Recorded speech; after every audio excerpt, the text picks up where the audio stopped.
Hello students, आज का जो हमारा टॉपिक है वो हम नया चैप्टर स्टार्ट कर रहे हैं इलेक्ट्रोस्टैटिक्स का। वो है हमारा कैपेसिटेंस। ठीक है, कैपेसिटेंस में हम सबसे पहले अपना टॉपिक पढ़ते हैं इलेक्ट्रिकल कैपेसिटेंस कि इलेक्ट्रिकल कैपेसिटेंस होता क्या है। ओके, इलेक्ट्रिकल कैपेसिटेंस होता क्या है। देखो, अगर मैं बात करता हूँ, मैंने लेट किया कि ये हमारे पास एक कंडक्टर है। ठीक है, हमारे पास एक कंडक्टर है। अगर मैं इसकी डेफिनेशन की बात करता हूं पहले कि इलेक्ट्रिकल कैपेसिटेंस हमारा क्या है, तो क्या होगा। देखो, अगर डेफिनेशन लिखूं, it is the ability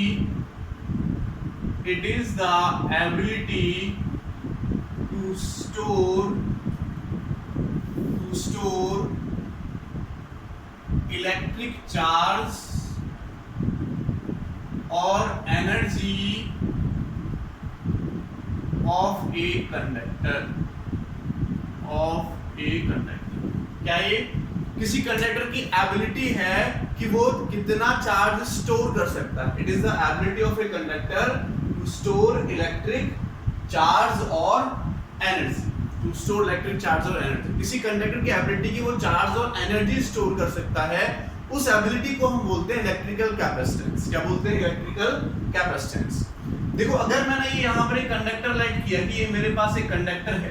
conductor किसी भी टाइप का हो सकता है, प्लेट की फॉर्म में भी हो सकता है, इस फॉर्म में भी हो सकता है हमारा कंडक्टर। तो देखो, अगर मैंने इसको Q चार्ज दिया तो इसका पोटेंशियल बढ़ेगा। आपको पता है जो पोटेंशियल होता है वो Q/4πε0r होता है। अगर मेरे पास कंडक्टर एक फिक्स रेडियस का है और मैं इसको चार्ज बढ़ाता जा रहा हूं तो इसका पोटेंशियल बढ़ता जाएगा। तो हमने ये देखा कि जो हमारा चार्ज है वो डायरेक्टली प्रोपोर्शनल है पोटेंशियल के। जितना चार्ज हम देंगे उतना ही पोटेंशियल हमारा इंक्रीज होगा। ठीक है, उस हिसाब से पोटेंशियल हमारे एक लिमिट तक क्या होगा? इंक्रीज होगा।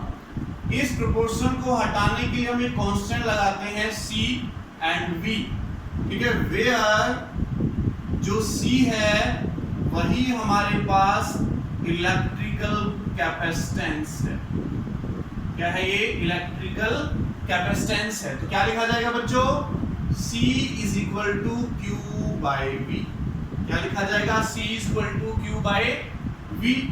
अगर मैं इसकी SI यूनिट की बात करता हूं तो इसकी SI यूनिट होती है कि क्या होती है? फैराड या फैराडे भी बोलते हैं।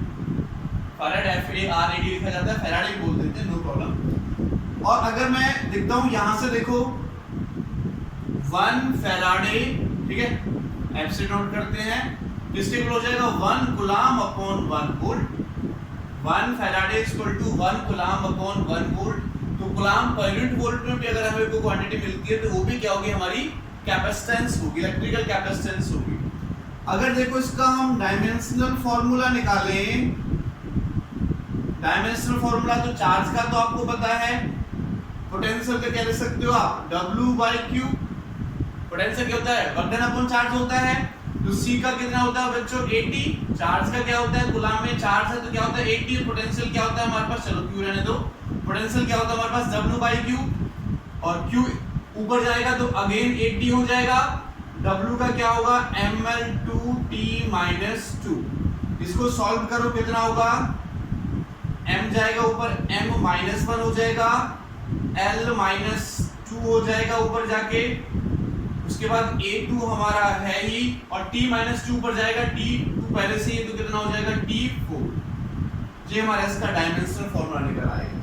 तो इलेक्ट्रिकल कैपेसिटेंस क्या होता है कि कंडक्टर कितना चार्ज स्टोर कर सकता है, उसकी एबिलिटी वो क्या होती है? इलेक्ट्रिकल कैपेसिटेंस शो करती है। ठीक है, उसकी एबिलिटी क्या शो करती है? इलेक्ट्रिकल कैपेसिटेंस शो करती है।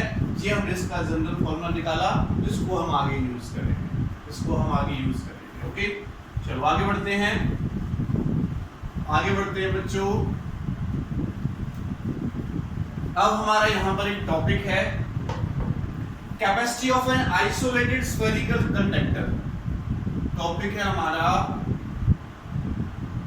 Capacity of an isolated spherical conductor. Isolated spherical conductor की कैपेसिटी हमें निकालनी है। इलेक्ट्रिकल कैपेसिटेंस को कैपेसिटी भी बोलते हैं। इलेक्ट्रिकल कैपेसिटेंस को एबिलिटी कैपेसिटी, ठीक है, तो कैपेसिटी भी बोलते हैं इलेक्ट्रिकल कैपेसिटेंस को किसी कंडक्टर की। स्फेरिकल कंडक्टर है तो बच्चों ने लेट किया कि ये हमारे पास एक स्फेरिकल कंडक्टर है और इसकी रेडियस है r। इसकी रेडियस कितनी है हमारे पास r, ठीक है। हमने क्या किया, यहाँ पर एक पॉजिटिव चार्ज दिया प्लस का, सॉलिड सरफेस है, अगर मैं सॉलिड को प्लस का क्यू चार्ज देता हूँ, सॉलिड को प्लस का क्यू चार्ज देता हूँ, तो बच्चों क्या होगा, चार्ज हमारे पास धीरे धीरे आउटर सरफेस की तरफ स्प्रेड हो जाएगा। तो अगर मैंने सेंटर पर भी इसको चार्ज दिया तो क्या होगा, इस कैपेसिटर को चार्ज देने के लिए पूरा का पूरा चार्ज मेरे इसके आउटर सरफेस पर फैल जाएगा। या फिर ये तो माना मैंने सॉलिड कंडक्टर, ठीक है। अगर मैं एक होलो स्फीयर भी मानता हूं तो इसको मैं चार्ज दूंगा, मान लो प्लस क्यू चार्ज मैंने दिया यहाँ पर, तो धीरे धीरे क्या होगा, पूरे सरफेस पर ये फैल जाएगा मेरे पास पॉजिटिव चार्ज। इसकी रेडियस कितनी r, ये क्या हमारे पास होलो, और ये हमारे पास क्या है सॉलिड। तो सॉलिड के केस में भी वही आएगा और होलो के केस में भी हमारा वही आएगा। ओके, सॉलिड केस में वही आएगा और होलो के केस में भी हमारा वही आएगा। अब बच्चों देखो, अगर मैंने Q चार्ज दिया है तो इसका पोटेंशियल कितना होगा, पोटेंशियल अगर मैं निकालूं V तो किसके इक्वल होगा, किसके इक्वल होगा, Q by 4 pi epsilon not और R। अगर मैं यहाँ पर पोटेंशियल निकालता हूँ या मैं यहाँ पर पोटेंशियल निकालता हूँ, ठीक है, तो पोटेंशियल कितना हो जाएगा, Q by 4 pi epsilon not. इस कंडक्टर के सरफेस का अगर मैं यहाँ से कैपेसिटेंस निकालता हूँ, देखो आपको पता है कैपेसिटेंस निकालने का फॉर्मूला क्या होता है, C is equal to Q by V। तो C is equal to Q कितना है, तो Q ही है, V कितना आया, Q by 4 pi epsilon not R।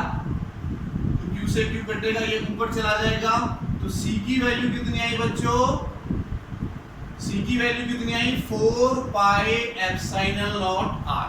C की वैल्यू कितनी निकाली हमने यहाँ पर, 4 पाई एप्सिलॉन नॉट R। हमने यहाँ से C की वैल्यू फाइंड आउट की है। ओके, C की वैल्यू हमने यहाँ से फाइंड आउट की कितनी, 4 पाई एप्सिलॉन नॉट R। अब एक चीज देखो बच्चों, यहाँ पर ये जो कैपेसिटेंस होता है ना, ये मेनली टू प्लेट्स के बीच में लिया जाता है। क्या लिया जाता है, मेनली टू प्लेट्स के बीच का डिफरेंस होता है। तो यहाँ पर तो एक ही प्लेट मान सकते हैं, अगर इसको मानो तो मैं एक स्फेरिकल प्लेट हमारे पास बन रही है, यहाँ पर एक सरफेस बन रहा है, दूसरा सरफेस कहाँ है, तो अभी हमने लाइट किया कि दूसरा सरफेस हमारा कहीं इंफिनिटी पर है, वैसे बहुत जाके कहाँ पर ये इंफिनिटी पर है। और आपको पता है कि जो V इंफिनिटी होता है तो Q upon 4 pi epsilon not R भी क्या होगा, दूर होगा इंफिनिटी, तो R की वैल्यू क्या होगी, इंफिनिटी होगी। तो V इंफिनिटी कितना आ जाएगा, 0, यानी इंफिनिटी पर पोटेंशियल कितना आ जाएगा, 0।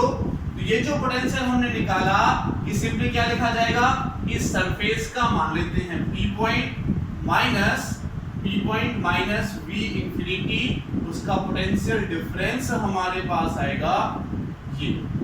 तो इसकी वैल्यू यहाँ हमने पुट कर दी, ये निकाल लिया। तो वैसे तो जनरल हम यही रूल करेंगे फॉलो, लेकिन मैं आपको समझा रहा हूँ कि जो कैपेसिटेंस होता है, कैपेसिटी होती है, वो हम किन्हीं दो प्लेट्स के बीच में लेकर चलते हैं। तो यहाँ पर एक प्लेट है, एक प्लेट हमने एज्यूम कर ली कि हमारी कहीं इंफिनिटी पर है, और इंफिनिटी पर पोटेंशियल कितना हो जाएगा, 0। तो Vp माइनस V इंफिनिटी करेंगे, कितना आएगा, पोटेंशियल डिफरेंस वही आएगा हमारे पास। तो मैंने डायरेक्ट इसकी वैल्यू पुट कर ली, तो C इक्वल टू क्या आ जाएगा, 4 pi epsilon not R।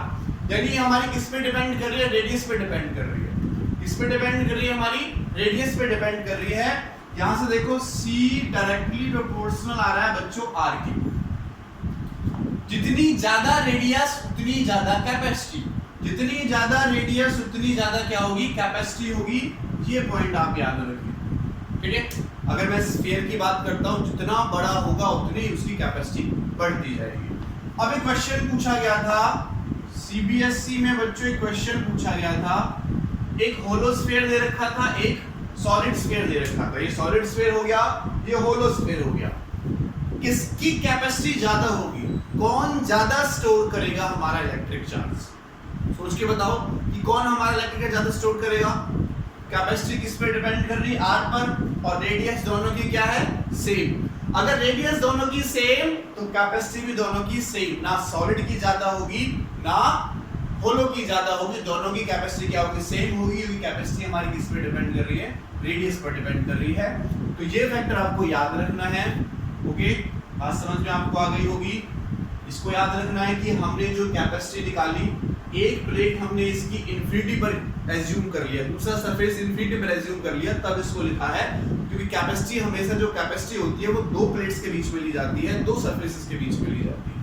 Okay, चलो इसको हम रब करते हैं। अब आगे चलते हैं। एक क्वेश्चन करते हैं बच्चों, यहां पर एक क्वेश्चन हम करते हैं। यहां पर क्वेश्चन मेरा,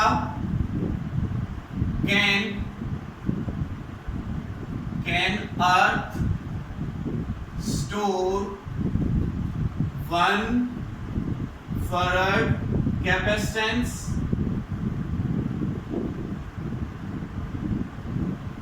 एक्सप्लेन।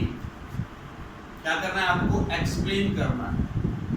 क्या अर्थ हमारी 1 फैराडे कैपेसिटेंस स्टोर कर सकती है? ठीक है, कर सकती है तो एक्सप्लेन करो, नहीं कर सकती है तो एक्सप्लेन करो।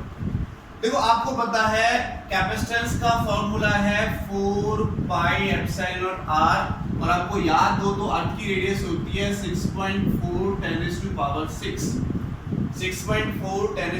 6।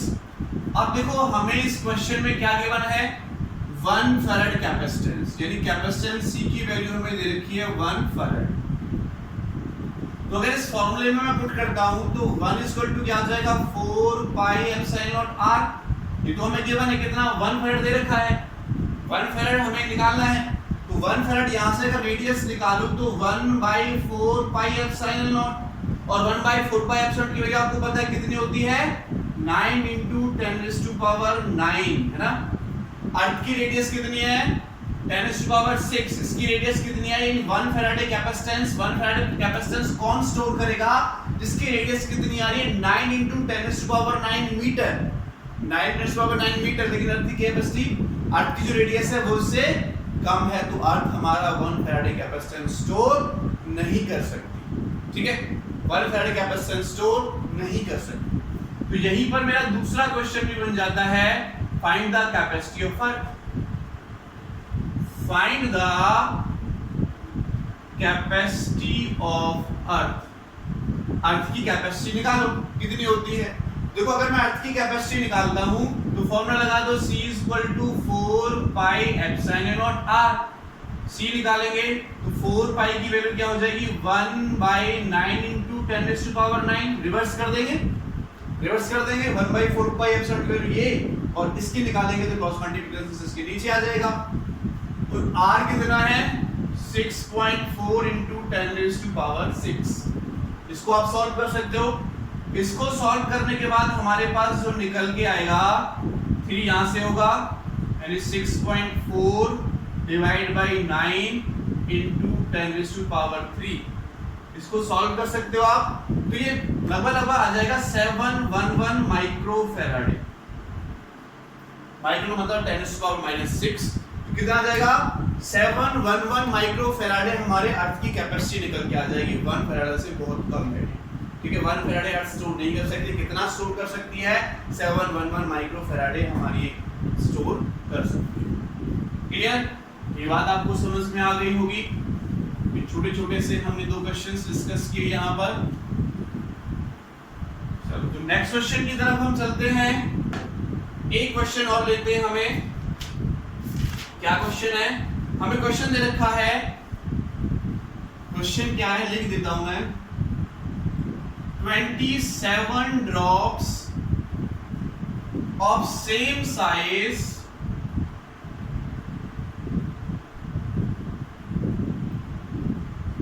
are charged at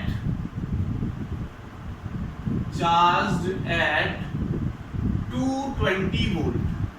27 ड्रॉप्स हैं जो सेम साइज की है, उनको 220 वोल्ट ईच पे चार्ज किया जाता है। They collapse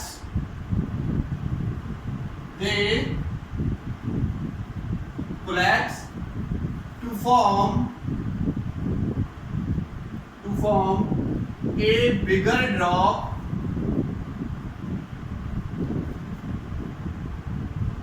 form a bigger drop, calculate the potential of bigger drop. क्या है? Calculate the potential of bigger drop. जो बिगर ड्रॉप है उसका पोटेंशियल आपको निकालना है बच्चों, ठीक है। 27 ड्रॉप है स्मॉल साइज, इसकी रेडियस मैं लेट कर लेता हूं r है, और एक बड़ी ड्रॉप हमें बनानी है इनको मिक्स करके, जिसकी रेडियस मैं कैपिटल R लेट कर लेता हूं, ठीक है। और हर एक ड्रॉप का जो पोटेंशियल है वो मुझे दे रखा है 220 वोल्ट। तो मुझे इस बड़ी वाली का पोटेंशियल निकालना है। आप ऐसा नहीं कर सकते बच्चों कि आप डायरेक्ट सोचो कि हम क्या करेंगे सर कि 27 का जो पोटेंशियल उसको मल्टीप्लाई कर देगा आंसर आ जाएगा, नहीं, ऐसा हमारा नहीं होगा। यहाँ पर देखो ये मेरा पक्का है कि अगर मैं 27 को कोलैप्स करता हूं तो जितना वॉल्यूम 27 ड्रॉप्स का होगा उतना इस बिगर ड्रॉप का होगा, ठीक है। तो हम लिख सकते हैं volume of 27 drops is equal to volume of big drop, ठीक है। तो वॉल्यूम क्या होता है 4/3 पाई r क्यूब। 27 एक का, क्योंकि एक की रेडियस कितनी है स्मॉल r, तो एक का वॉल्यूम इतना होगा, 27 का कितना होगा, 27 से हमने मल्टीप्लाई कर दिया, is equal to 4/3 pi r cube. 4/3 pi r cube ये बड़ी ड्रॉप का वॉल्यूम होगा क्योंकि वो सिंगल है। तो देखो 20 इससे कट जाएगा। अगर मैं यहां से r निकालता हूं तो 27 r क्यूब की पावर कितनी हो जाएगी 1/3, और r कितना आ जाएगा 3r, है ना। 3 into 3 करेंगे 27 हमारा हो जाता है, तो 3r। कितना मेरे पास पोटेंशियल निकल के आया, सॉरी रेडियस कितनी निकल के आई 3r। और देखो अभी हमने ये देखा कि इस पर मान लेते हैं जब हमने इसको v पोटेंशियल पर इसको चार्ज किया तो एक ड्रॉप पर चार्ज आया, एक ड्रॉप पर चार्ज कितना आया q। तो टोटल अगर मैं यहां से देखो पोटेंशियल निकालता हूं इस पर तो क्या होगा, total charge divided by total capacitance, capacity. Charge upon capacity तो होता है बच्चों। तो इस पर चार्ज देखो, चार्ज तो हमारा कहीं लॉस नहीं हो रहा, कोलैप्स करने में चार्ज का लॉस नहीं हो रहा। जो 27 ड्रॉप्स पर चार्ज है उतना ही चार्ज हमारे इस पर भी रहेगा। एक पर चार्ज मैंने लेट किया q, तो 27 पर कितना चार्ज हो जाएगा 27q। और कैपेसिटी निकालने इस बड़ी ड्रॉप की तो 4πε0 r, क्या होगा 4πε0 r मेरे पास होगा बिग ड्रॉप का, बिग ड्रॉप का। और r की वैल्यू कितनी है बच्चों, ये है, ये वैल्यू पुट कर दो, तो 27 q/4πε0 इंटू क्या हो जाएगा 3r। 3 से ये 9 बार कट जाएगा, तो 9 इंटू q/4πε0r। ये क्या है मेरा, ये क्या है q/4πε0r। ये क्या है बच्चों, देखो इसका पोटेंशियल, छोटी वाली ड्रॉप का पोटेंशियल क्या होगा, अगर इस पर मैंने कितना चार्ज लेट किया है 1 पर q और 27 पर 27q, तो इसका पोटेंशियल यही बनेगा q/4πε0r। और कितना पोटेंशियल दे रहे हैं हम उसको 220 वोल्ट दे रहे हैं, तो ये किसके इक्वल हो जाएगा q into v। तो 9 into v, क्योंकि तो 9 है, और v कितना है बच्चों 220 वोल्ट। v कितना है 220 वोल्ट। सॉल्व कर लो, 0 9 2 8, 1 हमारे पास यहां से बच जाएगा, एंड 9 2 8 तो 19 कितना जाएगा 1980 वोल्ट हमारे पास बड़ी ड्रॉप का पोटेंशियल निकल आ जाएगा। हमने क्या किया, पहले देखो वॉल्यूम हमारे पास इक्वल होगा, क्योंकि जो मेरे पास 27 ड्रॉप्स है उनको मैं मिक्स करूंगा, बड़ी बनाऊंगा, तो पानी तो हमारा कहीं जा नहीं रहा, ड्रॉप्स जिसकी भी बनी है वो तो कहीं जा नहीं रहा, ठीक है। तो वॉल्यूम इक्वल किया, रेडियस हमने निकाली, फिर हम देखा कि जो इसका पोटेंशियल होगा वो total charge upon total capacity. इस पर टोटल चार्ज कितना होगा 27 ड्रॉप के चार्ज के बराबर। एक पर मैंने q लेट किया तो टू 27 पर 27 क्यू, इसकी कैपेसिटी क्या होगी 4 पाई एप्सिलॉन नॉट आर, अभी जो हमने निकाली थी। ठीक है, C इक्वल टू क्या होता है 4 पाई एप्सिलॉन नॉट आर, हमने यहां पर पुट कर दिया, आर की वैल्यू यहां से पुट की, सॉल्व की तो कितना आ गया 980 वोल्ट, हमने यहां पर कैपेसिटेंस निकाल दी। ओके बच्चों, चलो आगे चलते हैं, आगे चलते हैं यहां पर parallel plate capacitor. Next topic है मेरा, नेक्स्ट टॉपिक है parallel plate capacitor. Parallel plate capacitor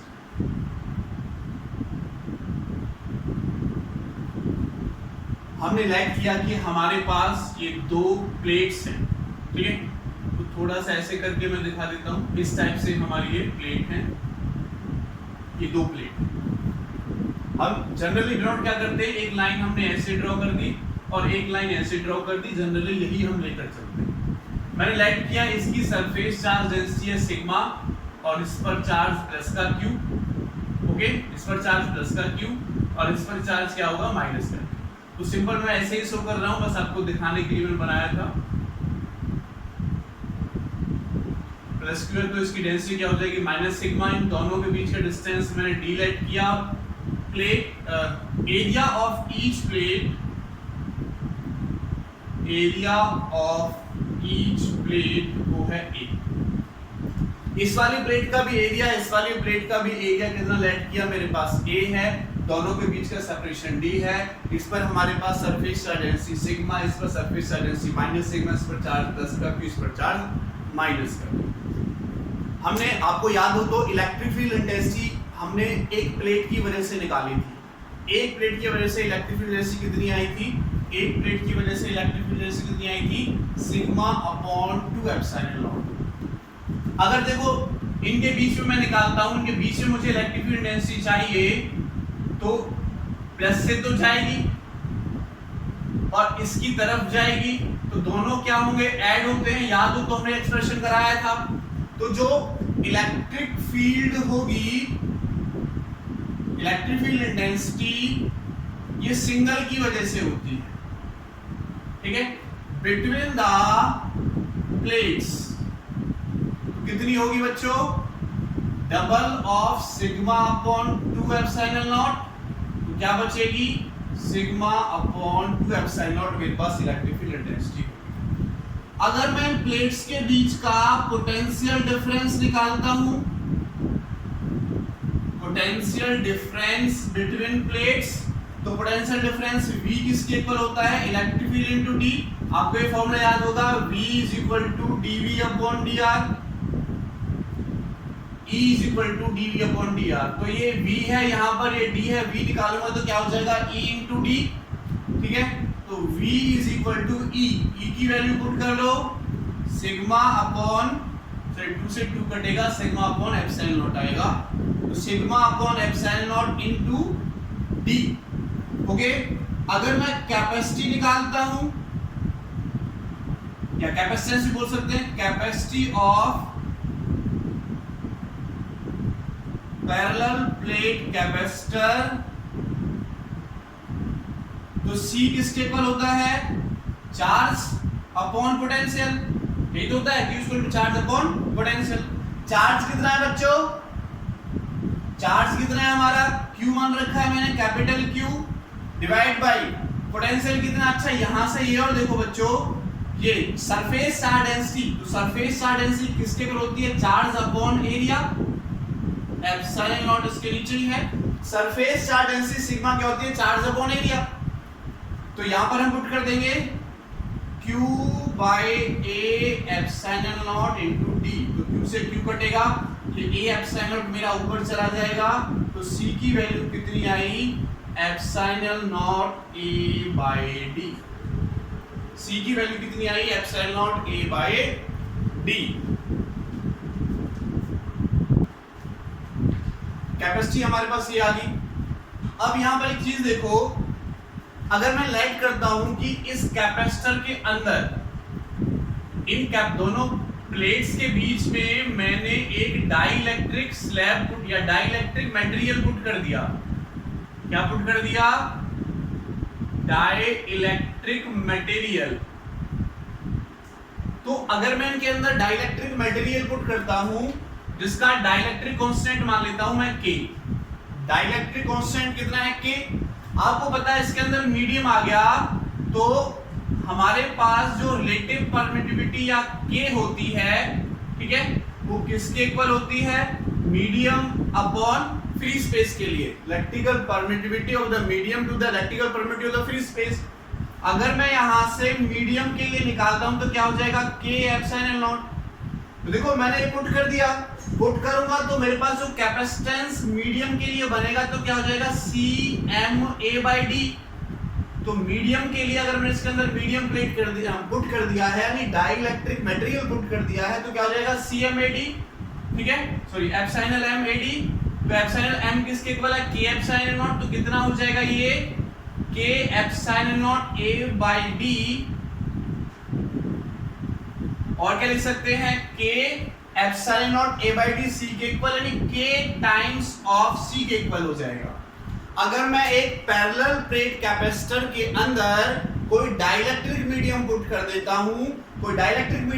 देता हूं, तो उसका कैपेसिटेंस उसके K टाइम्स इंक्रीज हो जाएगा और डाइलेक्ट्रिक कांस्टेंट जो होगा उसके K टाइम्स इंक्रीज हो जाएगा, यानी CM इक्वल टू क्या हो जाएगा? KC। ओके, तो ये चीज हम यहां पर याद रखेंगे, ये चीज आपको यहां पर याद रखनी है। अब और चीज देखते हैं, देखो अगर मैं निकालता हूं force between these two plate, force between plates of capacitor, अगर मैं इन दोनों कैपेसिटर के बीच में क्या निकालता हूं? फोर्स निकालता हूं, तो देखो फोर्स किसके इक्वल होता है? Q into electric field intensity. तो F इक्वल टू Q कितना है? यहां पर कैपिटल Q है, और इन दोनों के बीच का इलेक्ट्रिक फील्ड इंटेंसिटी मैंने अभी फाइंड आउट की, दोनों के बीच की कितनी आई थी? Sigma by epsilon not. कितनी आई थी? Sigma by epsilon not. और क्या होगा? Q, सिग्मा की वैल्यू क्या होगी बच्चों? Q by A epsilon naught. तो यानी फोर्स कितना निकल के आ गया? Q square by A epsilon naught. कितना आ गया बच्चों? Q square by A epsilon naught. अगर मैं फोर्स निकालता हूं, force on single plate, force on single plate, अगर सिंगल प्लेट पर फोर्स निकालता हूं तब फोर्स कितना होगा? वो भी F इक्वल टू QE, लेकिन यहां पर जो E होगी वो सिंगल की वजह से इलेक्ट्रिक फील्ड इंटेंसिटी होगी। तो सिंगल की वजह से इलेक्ट्रिक फील्ड इंटेंसिटी कितनी है? कितनी है बच्चों? Sigma by 2 epsilon naught. तो इसकी वैल्यू पुट कर देंगे, Q into Q by 2A epsilon naught. तो फोर्स कितना आ जाएगा? Q square by 2A epsilon naught. Single plate पर फोर्स लगेगा इतना, सिंगल प्लेट पर फोर्स लगेगा मेरा इतना, और दोनों प्लेट्स जिस फोर्स से एक दूसरे को अट्रैक्ट कर देंगी, क्योंकि ये पॉजिटिव या नेगेटिव अट्रैक्ट करेंगी, वो फोर्स ऑफ अट्रैक्शन कितना हो जाएगा? Q square by A epsilon naught. कितना हो जाएगा? Q square by A epsilon not. ये फॉर्मूला आपको याद रखना है, ये भी हमारे पास काम की चीज है। अब हम इस टॉपिक पर कुछ न्यूमेरिकल्स की तरफ चलते हैं। इस टॉपिक्स पर हम कुछ न्यूमेरिकल लेते हैं बच्चों। एक क्वेश्चन मैं यहां पर लेकर चल रहा हूं। ये क्वेश्चन मुझसे पूछा गया था, मुझसे नहीं, एग्जाम में पूछा गया था जेईई में 2014 में। जेईई में 2014 में क्वेश्चन पूछा गया था। क्या क्वेश्चन है? पैरेलल प्लेट कैपेसिटर के लिए बोला है, तो ये पैरेलल प्लेट कैपेसिटर हो गया बच्चों, पैरेलल प्लेट कैपेसिटर। इन दोनों के बीच का सेपरेशन हमें दे रखा है, और पैरेलल प्लेट कैपेसिटर में सर्कुलर प्लेट है, तो जरूरी नहीं है हम ऑलवेज वैसी प्लेट लें, ऐसी सर्कुलर प्लेट भी एज्यूम कर सकते हैं, ठीक है, ऐसी सर्कुलर प्लेट भी हम एज्यूम कर सकते हैं कि एक प्लेट ये हो जाएगी हमारी और एक प्लेट ये हो जाएगी। इन प्लेट के दोनों का बीच का डिस्टेंस d, तो जो d डिस्टेंस है वो हमें दे रखा है 5 mm।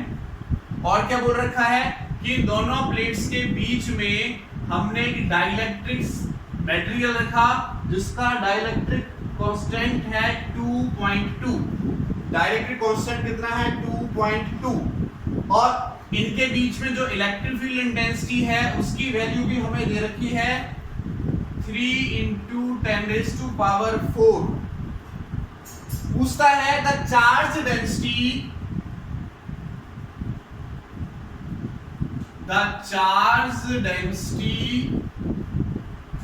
of the positive plate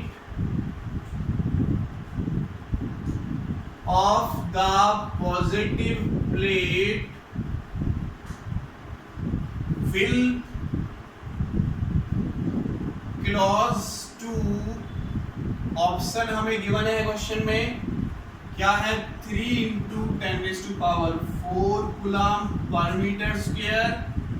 second option है हमारे पास 6 × 10⁴ coulomb per metre square. Third option दे रखा है 6 × 10⁻⁻7 coulomb per metre square. And fourth option हमें दे रखा है 3 × 10⁻⁻7 कूलम पर मीटर स्क्वायर। क्या निकालना है बच्चों आपको? ट्राई कर सकते हो आप, इसको वीडियो को पॉज करके आप ट्राई कर सकते हो। क्या निकालना है आपको? चार्ज डेंसिटी निकालनी है। तो प्लेट है हमारे पास, तो प्लेट पे सरफेस चार्ज डेंसिटी होगी, आपको surface charge density find out करनी है। ठीक है, इलेक्ट्रिक फील्ड दे रखी है, डिस्टेंस हमें दे रखा है, के हमें दे रखा है। तो सोचो कि हम कौन सा फॉर्मूला यहां पर लगा सकते हैं जिससे हम डेंसिटी निकाल लें, पॉजिटिव प्लेट की। तो देखो, जो अगर मैं इलेक्ट्रिक फील्ड इंटेंसिटी की बात करता हूं, इलेक्ट्रिक फील्ड इंटेंसिटी, इन दोनों प्लेट्स के बीच की इलेक्ट्रिक फील्ड इंटेंसिटी क्या निकाले थे अभी थोड़ी देर पहले? σ/ε0। लेकिन अब इन दोनों के बीच में क्या आ गया? मीडियम आ गया। तो इन दोनों के बीच में क्या हो जाएगा? ε/m। और ε/m की वैल्यू भी हमने थोड़ी देर पहले निकाली थी k⁻⁴। और यहां से सिग्मा अगर मैं निकालूं तो E × k × ε0। तो सिग्मा E की वैल्यू कितनी है? गिवन है, पुट कर दो 3 × 10⁴, k की वैल्यू है 2.2 और ε0 की वैल्यू होती है 8.85 10⁻⁻। इसको सॉल्व करेंगे, सिग्मा आ जाएगा हमारे पास। तो सॉल्व कर सकते हो इसकी मल्टीप्लिकेशंस के साथ और इसके साथ। इसको सॉल्व करने के बाद आएगा 6 × 10⁻⁻7 coulomb per metre square.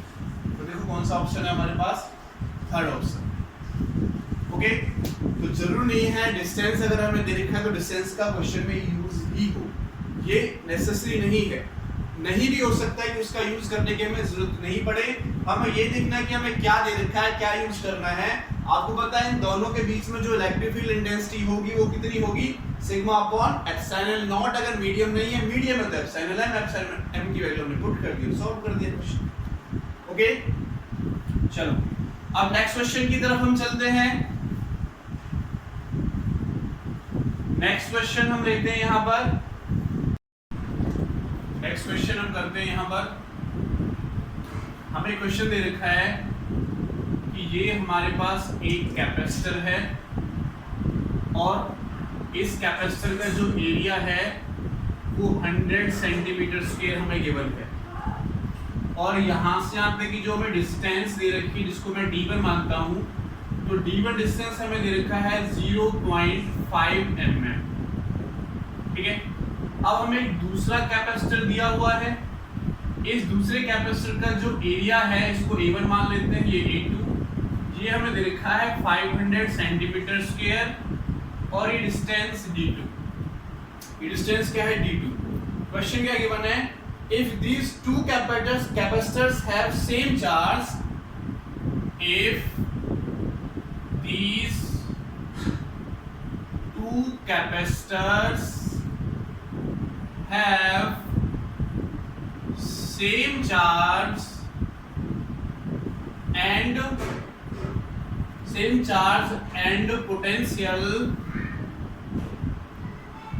potential, find value of D2, find value of D2। इस D2 की वैल्यू आपको फाइंड आउट करनी है। ठीक है, हमें चार्ज और पोटेंशियल क्या दे रखा है? सेम दे रखा है। चार्ज और पोटेंशियल देखो एज हमें गिवन है चार्ज और पोटेंशियल सेम, तो q बाई c क्या होता है q बाई v। चार्ज और पोटेंशियल सेम तो कैपेसिटेंस भी सेम होंगे, तो c1 इक्वल टू c2 हो जाएगा। तो क्या होगा epsilon naught a1 by d1 is equal to epsilon naught a2 by d2। तो एप्सिलॉन से एप्सिलॉन कटेगा। अगर देखो मैं यहाँ से मुझे क्या निकालना है d2, अगर मैं d2 निकालूं d2 क्रॉस मल्टीप्लिकेशन से इधर, तो a into d1 upon a1। a2 की वैल्यू कितनी है 100, सॉरी a2 की वैल्यू है 500, d1 की वैल्यू है 0.5 एंड a1 की वैल्यू है 100। कट जाएगा ये 100 से, कितना आ जाएगा 0.25 mm, सॉरी 5 करेंगे तो 2.5 mm हमारा क्या जाएगा d2 निकल के आ जाएगा। क्लियर, बात समझ में आई। चलो एक क्वेश्चन की तरफ और चलते हैं, हम एक क्वेश्चन और करते हैं यहाँ पर, लास्ट क्वेश्चन करते हैं अब हम। हमें तो प्लेट्स दी हुई हैं और बोला है कि इस पर जो चार्ज है वो +2 इंटू 10⁻⁻8 कूलम है, और इस पर हमने चार्ज दिया -1 इंटू 10⁻8 कूलम। क्लियर बच्चों, इस पर चार्ज है मेरा -1, इस पर चार्ज है +2, और ये भी बोल रखा है इसका जो कैपेसिटेंस है C वो हमें गिवन है, वो है 1.2 10⁻3 माइक्रोफैरड। 3 माइक्रोफैरड कैपेसिटेंस हमें इसका गिवन है। हमें क्या निकालना है इसमें, calculate the potential difference between the plate. Calculate the potential difference between the plates. Plates के बीच का आपको पोटेंशियल डिफरेंस निकालना है, दोनों प्लेट्स के बीच का आपको पोटेंशियल डिफरेंस फाइंड आउट करना है। ठीक है, तो देखो कैसे करोगे। अगर पोटेंशियल डिफरेंस निकालें तो ठीक है, हमारे पास फॉर्मूला होता है q बाई c, लेकिन इस पर टोटल चार्ज कैसे निकलेगा, टोटल चार्ज कैसे निकलेगा। चलो देखो, अगर इस पर चार्ज q1 है तो ये अंडरस्टूड है कि q1 बाई 2 इधर है प्लस का और q1 बाई 2 इधर है। इस पर चार्ज q2 बाई 2 इधर है और q2 बाई 2 इधर, क्योंकि टोटल प्लेट पर हमें गिवन है। इंडक्शन फिनोमेना का यूज करो, यहाँ कितना आ जाएगा -q1 बाई 2, इधर कितना आ जाएगा +q1 बाई 2। इसकी वजह से माइनस का q2 बाई 2, ठीक है, माइनस का q2 बाई 2 और इधर प्लस का q1 बाई 2, प्लस का q2 बाई 2। देखो ये टोटल चार्ज कितना हुआ और ये टोटल चार्ज कितना। अगर मैं ये टोटल चार्ज निकालता हूं तो कितना होगा, यही लिख लेते हैं q1 माइनस q2 बाई 2, और अगर ये वाला निकालें तो कितना होगा q2 माइनस q1 बाई 2।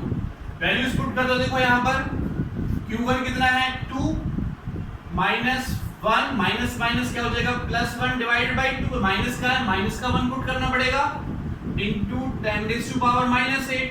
यहाँ पर पुट करो q2 कितना है -1 और ये -2 डिवाइड बाई 2 और इंटू 10⁻⁸ कितना होगा 1.5 प्लस का 10⁻⁻8, और ये कितना हो जाएगा माइनस का 1.5 10⁻⁻8। यानी इस वाली प्लेट के सरफेस पर ये है, इस सरफेस पर ये, तो हमें इस सरफेस का और इस सरफेस का पोटेंशियल डिफरेंस फाइंड आउट करना है। तो कितना चार्ज आया हमारे पास 1.5 इंटू 10⁻8 डिवाइडेड बाई कैपेसिटेंस कितना है 1.2 इंटू 10⁻⁻8 है ना। इसको हम सॉल्व कर लेंगे आगे, इससे हमारा ये कट जाएगा। तो इसको सॉल्व करने के बाद जो हमारा आंसर आएगा वो कितना आएगा 12.5 वोल्ट।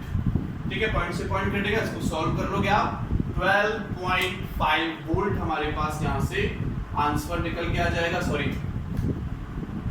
1.2 10⁻³ एंड 10⁻⁶। इसको सॉल्व करोगे प्लस बढ़ेगा तब हमारे पास ये निकल के आएगा। क्या हो जाएगा देखो 15 बाई 1.2 से इसको डिवाइड करोगे तो ये निकल के आ जाएगा 1.2 10⁻³ माइक्रो है, माइक्रो की वैल्यू 10⁻6 पुट करनी पड़ेगी तो ये हमारे पास इसका आंसर निकल के आ जाएगा। Thank you so much.